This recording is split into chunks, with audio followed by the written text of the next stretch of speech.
la ignorancia de la fuente, es decir, los evangelios se construyen, empiezan a escribirse 50, 70 años después de los hechos que relatan.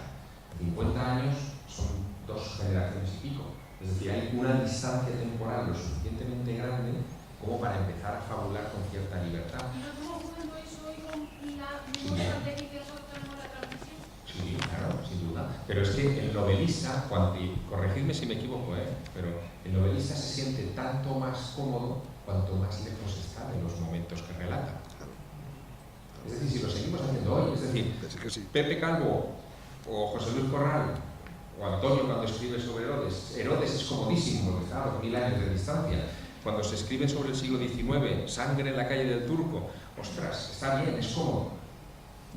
Narrar, hacer una novela sobre el Prusés, ostras, eso es más complicado. ¿Qué estamos encima? Ahora, será un novelón.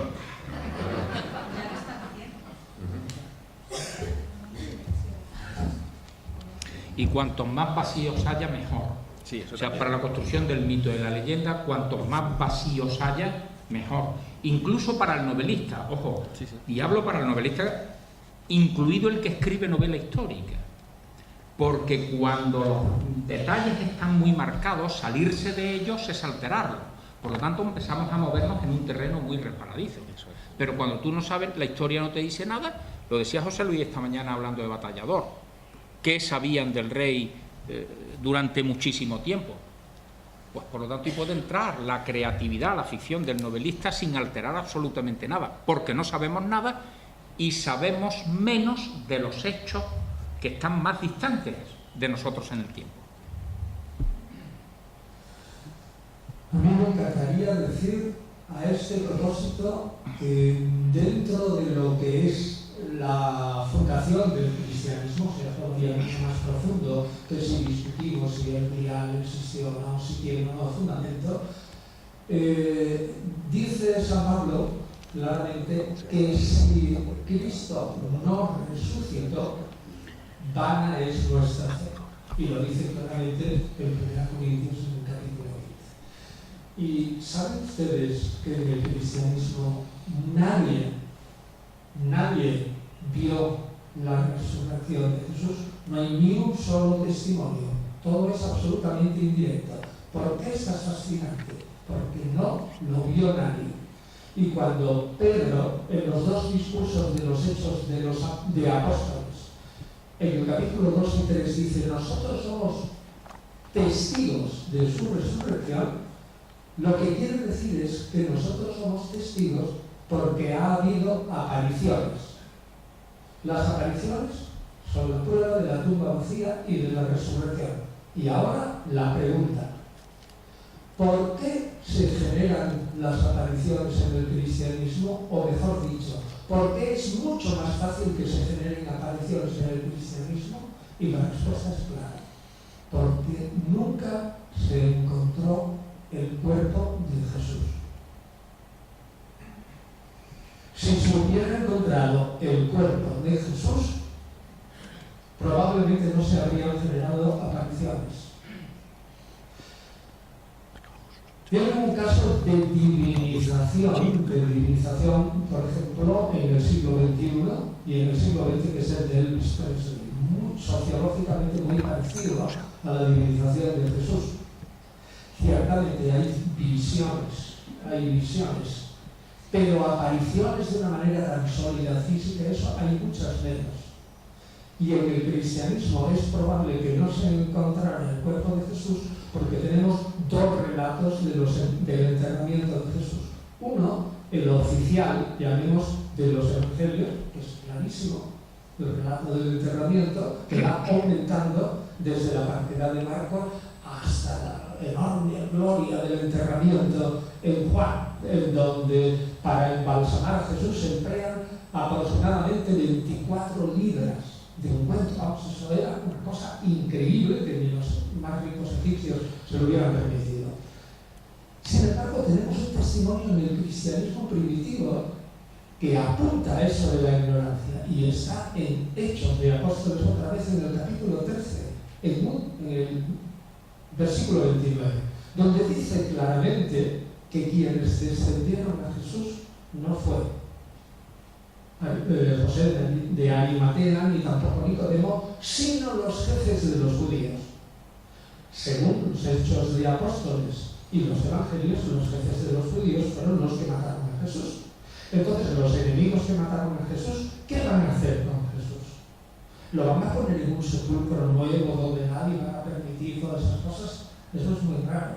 ¿Qué es lo que hacían en el judaísmo de la época cuando moría algún peregrino durante la Pascua o cuando moría algún malhechor cerca del templo de Jerusalén y toda la ciudad santa? Pues había un lugar de fosa común donde enterraban a esos malhechores. Entonces, ¿qué es lo que harían según la dinámica de los evangelios con el cuerpo de Jesús? Pues lo normal es que no se encontrara porque se enterró probablemente en una fosa común. Todo esto es una hipótesis. Y una hipótesis no es una certeza.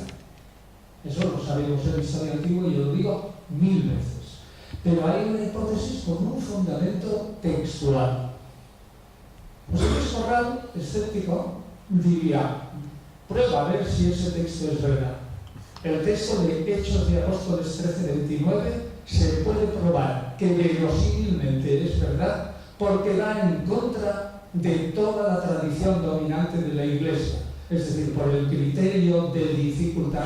Ese texto que afirma que posiblemente Jesús fue enterrado por los judíos, por sus enemigos y probablemente en una fosa común, realmente es la versión más difícil. La versión más difícil es probablemente la auténtica. O sea que es posible que ese texto sea verdad. Así que volvemos al principio. Las apariciones se crean con más facilidad si no aparece el cadáver. Volviendo al grial sería, si el grial es una cosa que es intangible y no es tal, el mito está servido. Repito que el cristianismo no es más que hacer reinterpretación de Jesús y repensar a Jesús. Las apariciones es lo mismo que se repiensa. Solamente se explica posiblemente porque el cadáver no apareció nunca. Bueno, esto es fascinante, interesantísimo, pero como coordinador de las jornadas tenemos ya que cerrar la sesión. Perdón. No es una pregunta, es una anécdota que me sucedió cuando estuve... Es Alejandro Corral, que es un novelista muy importante. Cuando estuve estudiando en Polonia, hay una de los preguntados de las reliquias, los objetos mágicos, su poder, etc. Hay también en el mundo una subcultura de gente que colecciona, busca objetos que han existido en películas. Por ejemplo, el sombrero de Indiana Jones, o su látigo, etcétera, etcétera. En este curso, en Polonia, coincidí con un amigo, era cordobés, y era un tipo muy guasón, muy gracioso.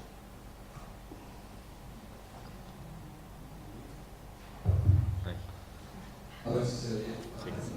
Coincido en Polonia con un amigo cordobés, muy guasón, muy gracioso, un apasionado de las novelas de Tolkien. Y en una cena estábamos 20, 30, quizá más estudiantes internacionales y extranjeros. Y me acerco después de cenar y oigo que está contándole a una chica polaca que él tiene en Córdoba el auténtico anillo de poder que escribe Tolkien en sus novelas. Quizá con fines reproductivos, no lo sé, pero... Y la polaca se lo creía. Estaba contando que tenía esa reliquia en su mesita en Córdoba. Se ha probado una cena antes de los casas. Esa es otra de las últimas cenas.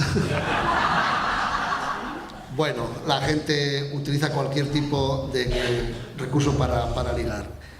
También en la Edad Media. Miguel nos dice unas palabras y yo doy unos agradecimientos finales. Bueno, pues ya que tengo la oportunidad de entrar parte, digo que eso es imposible porque los anillos de poder de Tolkien están en Galicia. Puedo ver en Galicia. Bueno. Pues pondremos una pancarta: el verdadero anillo de poder de Tolkien está en Córdoba, no se crean lo que dicen. Que conste que en algún momento tenemos que terminar. Pues ahora de verdad sí, vamos a terminar. Muchísimas gracias, sobre todo al público que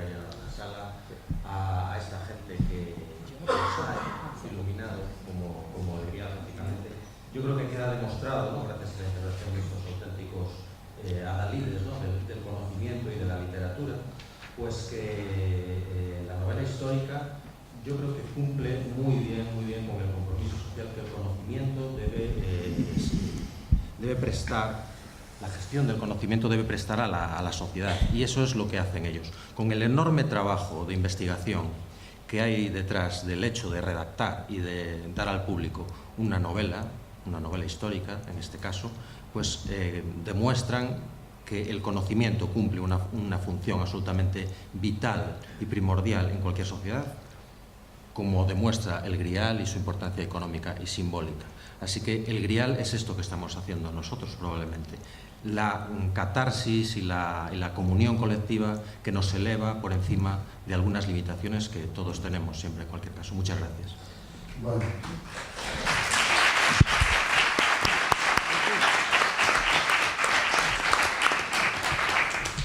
Pues como coordinador de las jornadas le ruego un minuto para agradecer. Agradecer en primer lugar, evidentemente, al Concello de Verín, a su alcalde, a don Gerardo Seoane. Por cierto, Gerardo, te tomamos la palabra y vamos a estar aquí para visitar otra vez pues estos lugares mágicos que tenéis en Verín, y seguro que sale algún libro o alguna novela de estos grandes escritores. Ya estoy mirando a Javier, estoy mirando a Pepe, a Toti, a Alejandro, que tú eres el más joven, a ver qué pasa, y a Antonio, que también le ha despertado el gusanillo esta magnífica tierra. Muchas gracias al Ayuntamiento, al Concello de Verín.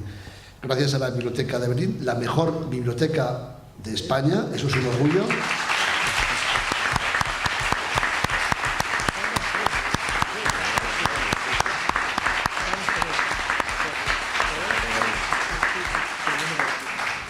Gracias a Vicente, gracias a Aurora, gracias a Noa, gracias Miguel Ángel por coordinar las mesas redondas, por estar todo el día con nosotros, por descubrirnos tantos secretos ocultos y no tan ocultos de esta tierra. Gracias a los 5 autores que han participado en estas jornadas, a Alejandro Corral, a Toti Martínez de Lecea, a José Calvo Pollato, a Javier Sierra, a Antonio Piñeiro.